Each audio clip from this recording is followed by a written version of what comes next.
Hi everybody, welcome back to Planet Arizona Comics, where the temperature's hot and the comics are hotter. Hello, after a little absence. It's been about a month since I've posted my last video.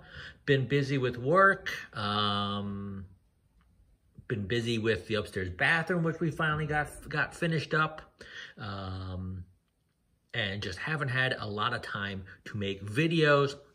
But here I am with a video. I got some new books for you. I haven't posted in a while. I'm only going to show you like the last 2 weeks worth of books as someone's coming in through the doggy door. I have a quick pickup, and I have some books I think you should keep an eye out for, some IO4 books. So let's get into video. But before we get into comics, I'm going to show you some vacation pics, which I'm sure you're all really interested in, but I'm going to show anyway. Me and my son Matt went to Iceland. Been saving up for that for a good 2-3 years. Was supposed to go last year, but because COVID opened up Europe after long lockdowns and quarantines, the waiting list for passports was so long that even though I got my passport in at a good time, my passport didn't come until 2 months after we were supposed to go on the trip. So I had to postpone till this year. So here's some pictures of me and Matt in Iceland. This is me at a waterfall called Seljalandsfoss. And what's really cool about this is there's a little walkway. You can go walk behind the waterfall here. That was really cool. This is me at the Glacier Lagoon. There's some name like Jarkolandsfund, but anyway, there is a glacier here on top of this mountain, and it actually goes like all the way over here. And over the summertime, the glacier starts breaking off, and the chunks collect in this little lagoon. So we were there beginning of October. We had a pretty good size, a whole lot of little iceberg chunks to view.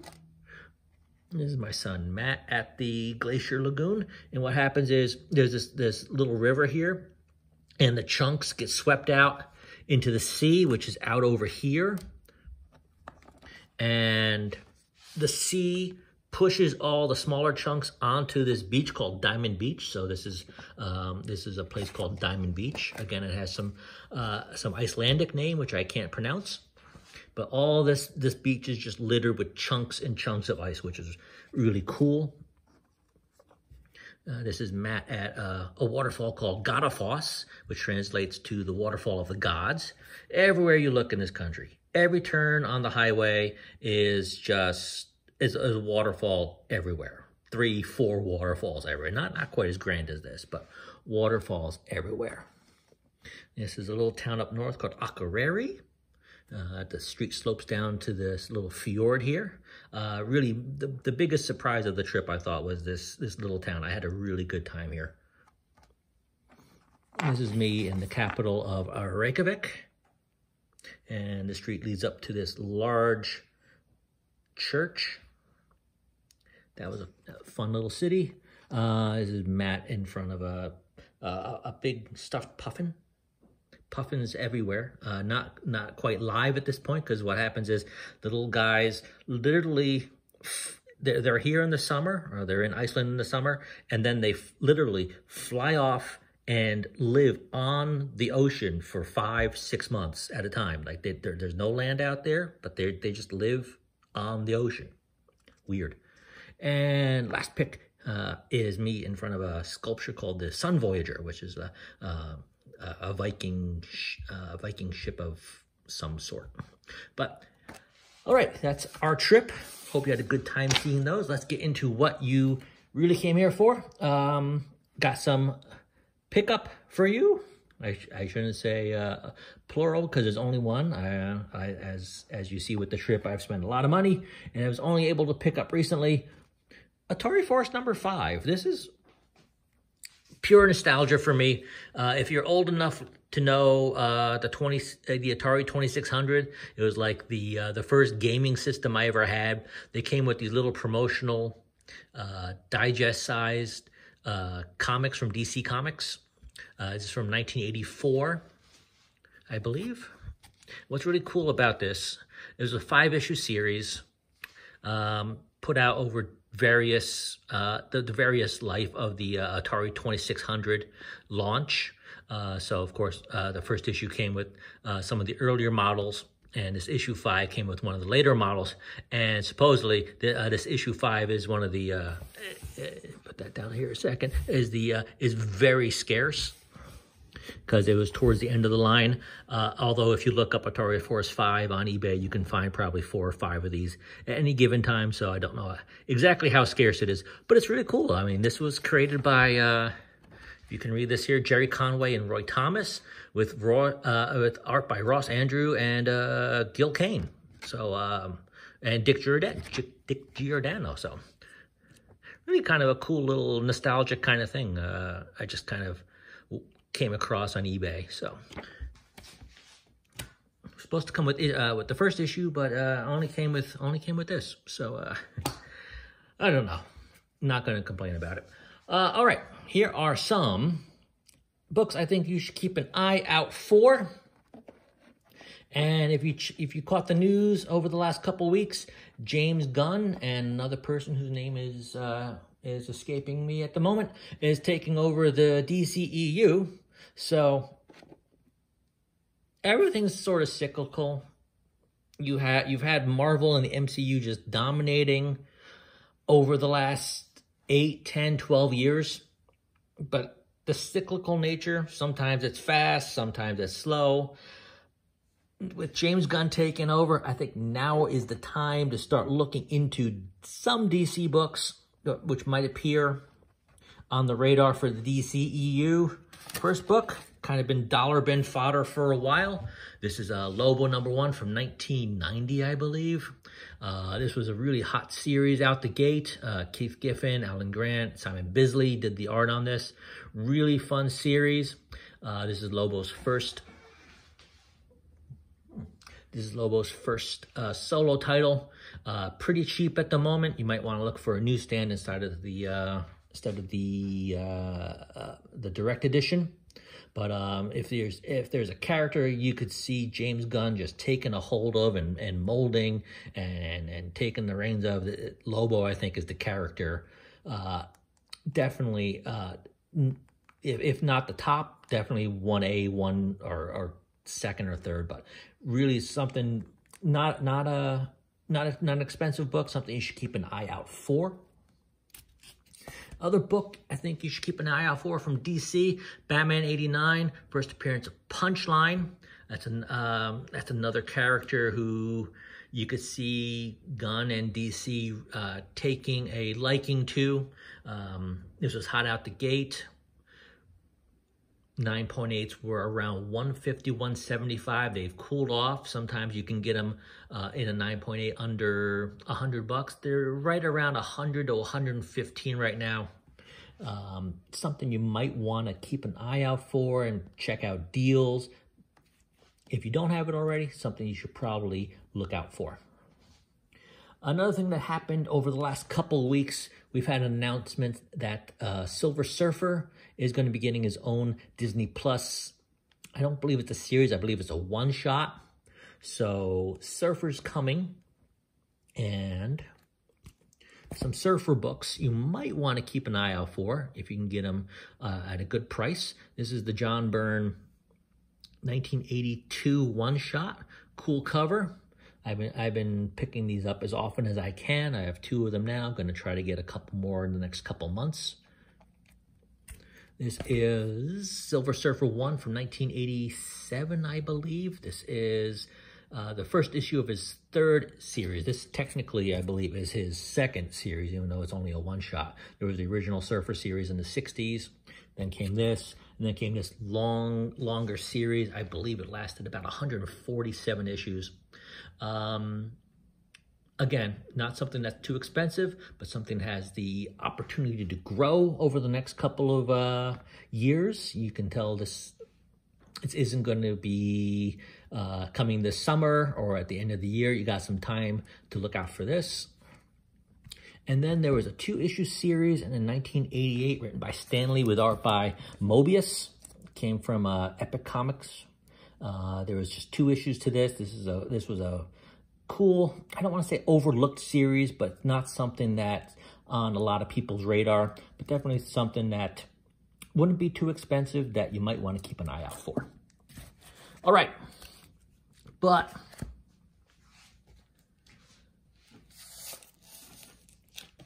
definitely things you should start not stockpiling, definitely something to keep on the radar are X-Men books. X-Men are definitely coming. Feige has said that they're coming soon. Supposedly they're, like the Silver Surfer, they're going to be introduced in one-shot single episodes, and then I guess spun into their own movie franchise or spun off into their own Disney Plus series. Like I've heard Gambit's been coming for the series for a while, but with prices down, you might want to start looking at Hulk 180, first appearance of Wolverine and cameo. Avengers Annual 10, this is the first appearance of Rogue. I'm really, I almost pulled the trigger on a 9.8 this week. I've got 2 books coming, there's a couple books that I had more at the top of the list than a 9.8 of this. I think we got time for this one, so I'm putting this off. Books are coming this weekend. I'll put those in my next video. But first appearance of Rogue.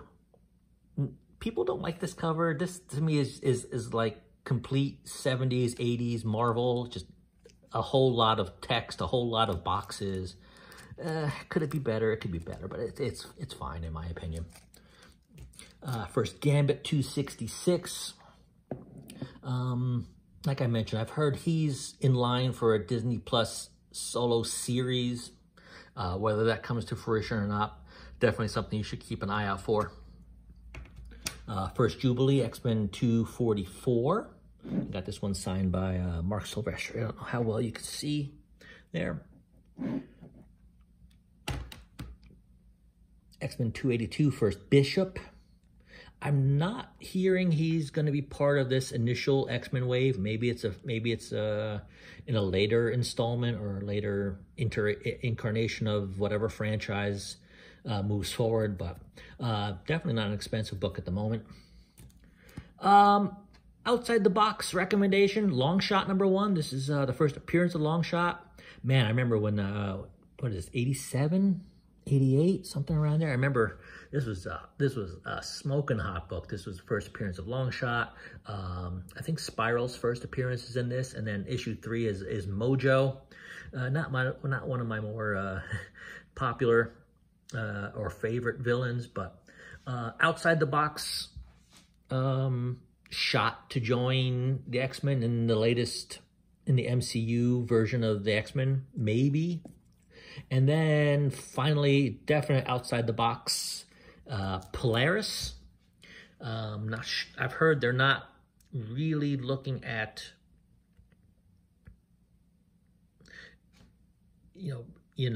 utilizing Magneto in a whole lot, but there's a possibility they could bring Polaris in with the new incarnation.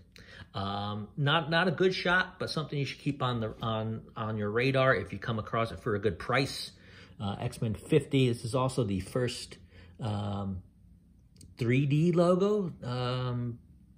The old X-Men logo had that, that little almost like a ripped X on the corner. And Jim Steranko, who did this cover, also famously designed this cover for no monetary. It never got paid for it, but it lasts to this day. All right, let's get into the new books for the last 2 weeks. Gonna go through this kind of quickly. New books came out today. I didn't read through those. I read through this Strange Academy, Finals #1, the Weaver, Doyle Dormammu trading card variant. Cool. I think I've heard this is a 5-issue miniseries, so Strange Academy really popular at the moment. 5 issues, definitely something you should be picking up if you don't already have it on your pull list. Amazing Spider-Man number 12, Hobgoblin version 4.0 or whatever is back. Wolverine 26. Venom number 12. This is the reintroduction of Codex, the future alternate reality version of Dylan. Dr. Aphra 25. Moon Knight Annual number 1. This was a good read. Jed MacKay wrote it. Always fun to see Jack Russell, Werewolf by Night, and Moon Knight coming together and fighting the good fight. Punchline number 1. Like I mentioned, James Gunn taking over. This is definitely a character I think they have some plans for. Nice House on the Lake number 10. I believe that was 3 weeks ago, but I just picked it up 2 weeks ago. Fun issue. Return of the Chilling Adventures in Sorcery. Cool Madam Satan cover. Scorched number 11. Vanish number 2. Didn't quite dig this as much as the first issue, probably because I focused a lot on this and not the main character. Cool cover of the week. The Marked Halloween Special. Cool cover. Abolition of Man. This, if you haven't heard, is the first AI-generated comic book. Like, the writer talked into the computer, and the computer came up with the art for it. Not sure I cared for it, because I mean, it's taped and I could open up, but it's just very basic. Panel, panel, panel, panel, panel, panel, page, panel, panel, panel, panel, panel, panel. It's just straight up and down. It's interesting, if nothing else. And last one for 2 weeks ago, Damn Them All, the new book by Simon Spurrier and Charlie Adlard of Walking Dead fame. New books for this week. Looking very forward to digging into some of these. Batman 129 and the 90s throwback foil embossed cover. Man, this takes me back to 1994. It's probably not going to be worth much over the long haul, but man, this is quite a cool cover. Batman and the Joker, the Deadly Duo. I picked up one cover. It's the Capullo Batman cover. Poison Ivy number 6. I believe this is the final issue of the series. The Jenny Frison cover. Cool cover too. New champion of Shazam number 3, Mary Marvel on the mountaintop posing. Here's a character I think they might have plans for going forward, a lot like Punchline. Not in the same vein as Punchline, but she's a character that resonates with older collectors like myself, and this could be a character that could resonate with younger audiences. You know, they have some powerful women in DC. They've got Wonder Woman, of course. They've got Supergirl. They've got Power Girl. This could be an out-of-the-box kind of shot for an HBO Max series or something, because Shazam 2 is coming out soon. Hopefully she's featured prominently in that. Always been a cool character and kind of a favorite among the older collectors. So maybe they have plans for her. Hulk number 10, Starship Hulk is back. Tiger Division number 1, the Art Germ cover. Can't say anything about this. I dig the Art Germ cover. It's kind of anime-ish.